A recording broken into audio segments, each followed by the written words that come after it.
The United States will withdraw from the Paris Climate Accord. Today I'm pleased to announce the official approval of the presidential permit for the Keystone XL pipeline.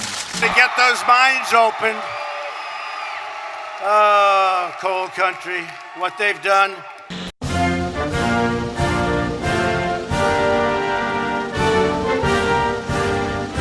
On se souviendra effectivement que pendant sa campagne pour devenir président, en 2016, Donald Trump s'était engagé, pour le dire simplement, à s'attaquer à peu près l'ensemble des législations environnementales, et notamment les législations climatiques, dans lesquelles il voit en fait un boulet, pour le dire simplement, au pied des entreprises américaines qui sont notamment en concurrence avec les entreprises chinoises, et donc pour faciliter sa politique du « Make America Great Again ». On peut dire effectivement qu'il a tenu promesse, puisque durant tout son mandat, il a fait ce qu'on peut appeler du sabotage en matière de législation environnementale. First, today's Energy Independence Action calls for an immediate re-evaluation of the so-called Clean Power Plan. Ça concerne notamment la protection de la biodiversité, les lois sur les émissions polluantes des véhicules, les émissions polluantes des centrales au charbon, les produits toxiques, enfin un petit peu tous les domaines. Ça a été un spectre très très large. Il a, faut-il le rappeler, également annoncé et confirmé la sortie des États-Unis de l'accord climatique de Paris. Donc voilà, il y a tout un spectre de mesures avec des impacts qui sont assez importants. Un des éléments majeurs pour la mise en œuvre de cette politique a été en fait la mise en place dans les administrations de personnes qui ont été missionnées tout simplement pour amener ces administrations à s'auto-saboter. L'exemple le plus emblématique, c'est l'Agence américaine de l'environnement, à la tête de laquelle s'est retrouvé un climato-sceptique notoire, Scott Pruitt, qui a fini d'ailleurs par démissionner en 2018. Il a été poussé à la démission pour des soupçons de corruption.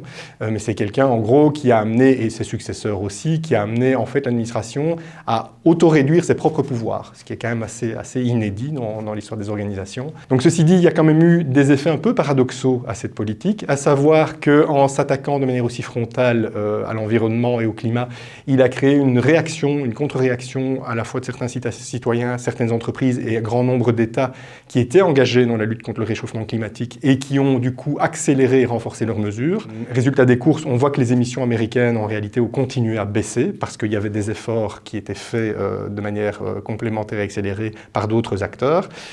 Et un autre élément, on se rappellera que Donald Trump avait promis de sauver l'industrie du charbon. Ça n'a pas été le cas. Une des raisons de la diminution des émissions de CO2 américaines, c'est le fait que l'industrie du charbon a continué à péricliter.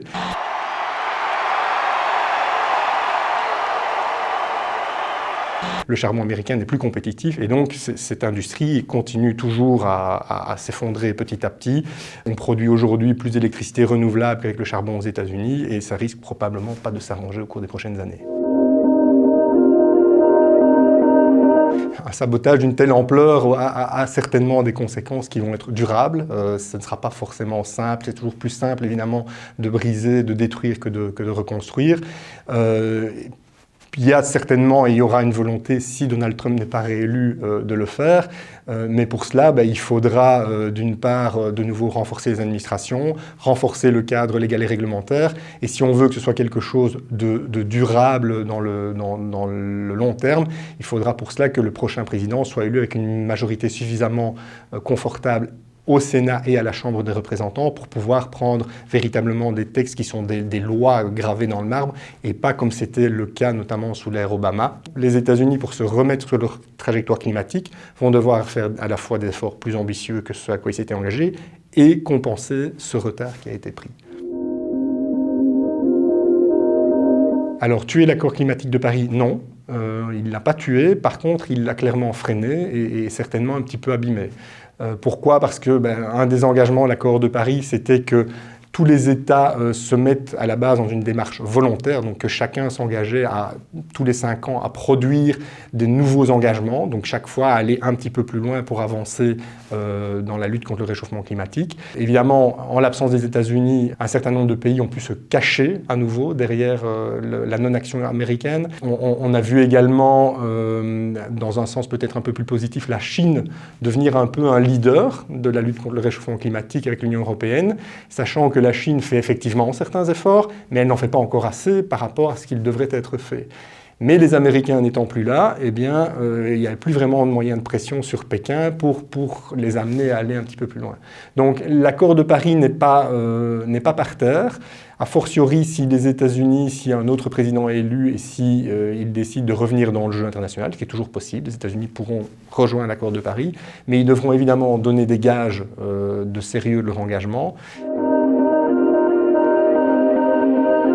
Joe Biden, en tout cas, s'est engagé lors de sa campagne à prendre un certain nombre de mesures climatiques ambitieuses. Il s'engage à, je pense, mobiliser l'équivalent de 2000 milliards de dollars pour investir dans des mesures climatiques. Il s'engage également à mettre les États-Unis sur la voie de la neutralité carbone en 2050. Il y a sur papier une série de promesses assez solides et surtout le fait que Biden veut quelque part un petit peu, à l'instar de ce qui se fait au niveau européen, plutôt que de dire que les contraintes environnementales sont des boulets et des freins au développement économique, lui dit on peut en faire de nouveaux vecteurs de croissance et de création d'emplois. Donc c'est un revirement complet de philosophie. Reste à voir, si M. Biden sera élu, 2, s'il est élu avec de nouveau une majorité suffisante au Sénat et à la Chambre des représentants pour pouvoir mettre en œuvre ce programme, et 3, donc si ces promesses-là seront tenues.